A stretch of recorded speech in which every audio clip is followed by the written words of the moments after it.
આપણે જે દુનિયામાં રહીએ છીએ એ લગભગ પૂરી રીતે વીજળી પર ચાલે છે. પણ શું ક્યારે વિચાર્યું છે કે આ બધું આટલું સુરક્ષિત કેવી રીતે છે? આજે આપણે પડદા પાછળની એવી જ એક સુરક્ષા તપાસ વિશે વાત કરવાના છીએ જે આપણી પાવર સિસ્ટમને સલામત રાખે છે. આ એવી પ્રક્રિયા છે જે સામાન્ય રીતે દેખાતી નથી પણ આપણા બધા માટે ખૂબ જ જરૂરી છે. તો સવાલ એ છે કે એવી તો કઈ સાદી પણ શક્તિશાળી ટેસ્ટ છે જે હજારો વોલ્ટના કરંટને કાબૂમાં રાખતા સાધનોને ચાલુ કરતા પહેલાં જ મોટી દુર્ઘટનાઓ થતી રોકી દે છે? ચાલો આ રસપ્રદ સવાલનો જવાબ શોધીએ. તો ચાલો આ વિષયમાં થોડા ઊંડા ઉતરીએ. જ્યારે હજારો વોલ્ટ વીજળીનો પ્રવાહ વહેતો હોય ત્યારે સેફટી સૌથી ઉપર આવે છે અને આ જે ટેસ્ટ છે એ બસ એ જ સુરક્ષાની ખાતરી આપે છે. જુઓ, કોઈપણ હાઈ વોલ્ટેજ ઉપકરણને પાવર આપતા પહેલાં એનું એક રીતે હેલ્થ ચેકઅપ કરવું પડે છે. આ ટેસ્ટ એ જ કામ કરે છે. એના સૌથી મુખ્ય ભાગોનું મિકેનિકલ હેલ્થ, એટલે કે એ બરાબર કામ કરવા માટે ફિટ છે કે નહીં એ તપાસે છે. આનું મુખ્ય ધ્યેય શું છે? બહુ સીધો અને સરળ છે.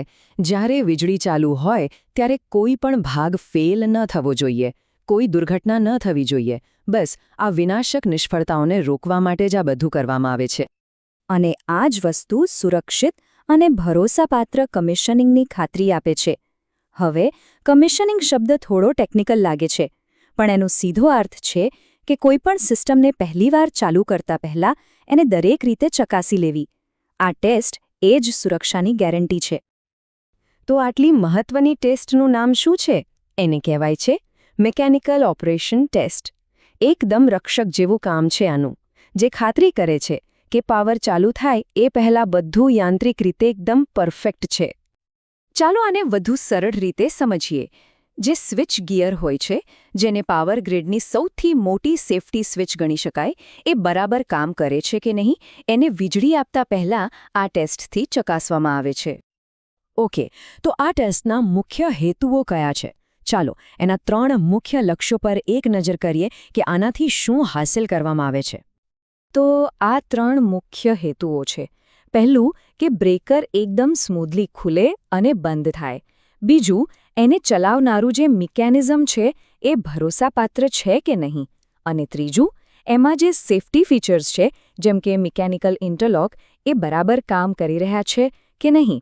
આ ટેસ્ટ આ બધા સવાલોના જવાબ આપે છે. હવે સવાલ એ થાય કે આ ટેસ્ટ કરવામાં કેવી રીતે આવે છે? તો ચાલો એના 5 મુખ્ય સ્ટેપ્સને સમજીએ, જેથી કોઈ પણ વસ્તુ ચકાસવાની રહી ન જાય. અને હા, આ કોઈ મનગણત વાત નથી.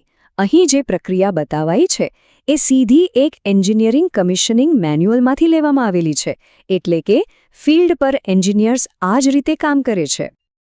તો આ રહ્યા એ 5 પગલાં. પહેલાં તો બ્રેકરને હાથથી ઓપરેટ કરીને જોવાય. પછી એને વારંવાર ઓપરેટ કરાય. એની સ્પ્રિંગ મિકેનિઝમ ચેક થાય છે. અને પછી આવે છે ટ્રિપ ફ્રી ઓપરેશનની ચકાસણી. આ સૌથી અગત્યનું છે.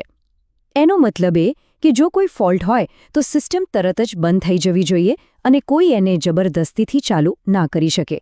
અને છેલ્લે રેન્કિંગ મિકેનિઝમ પણ તપાસવામાં આવે છે. આટલા બધા ટેકનિકલ સ્ટેપ્સ પછી આખી વાત એકદમ સાદી પણ સૌથી નિર્ણાયક તપાસ પર આવીને ઊભી રહે છે.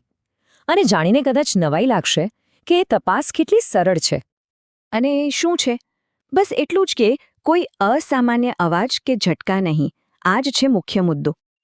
વિચારો, આટલી જટિલ પ્રક્રિયાનું છેલ્લું કન્ફર્મેશન આપણી સાંભળવાની અને અનુભવવાની શક્તિ પર આધાર રાખે છે. કોઈ વિચિત્ર અવાજ નહીં, કોઈ ઝટકો નહીં. મતલબ કે બધું બરાબર છે.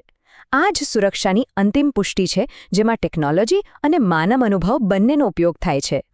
આના પરથી વિચાર આવે, ખરું ને, કે આપણા રોજિંદા જીવનમાં આવી બીજી કેટલી અદૃશ્ય એન્જિનિયરિંગ પ્રક્રિયાઓ હશે જે આપણને ચૂપચાપ સુરક્ષિત રાખતી હશે? આ સવાલ સાથે આજની વાત અહીં પૂરી કરીએ. આભાર.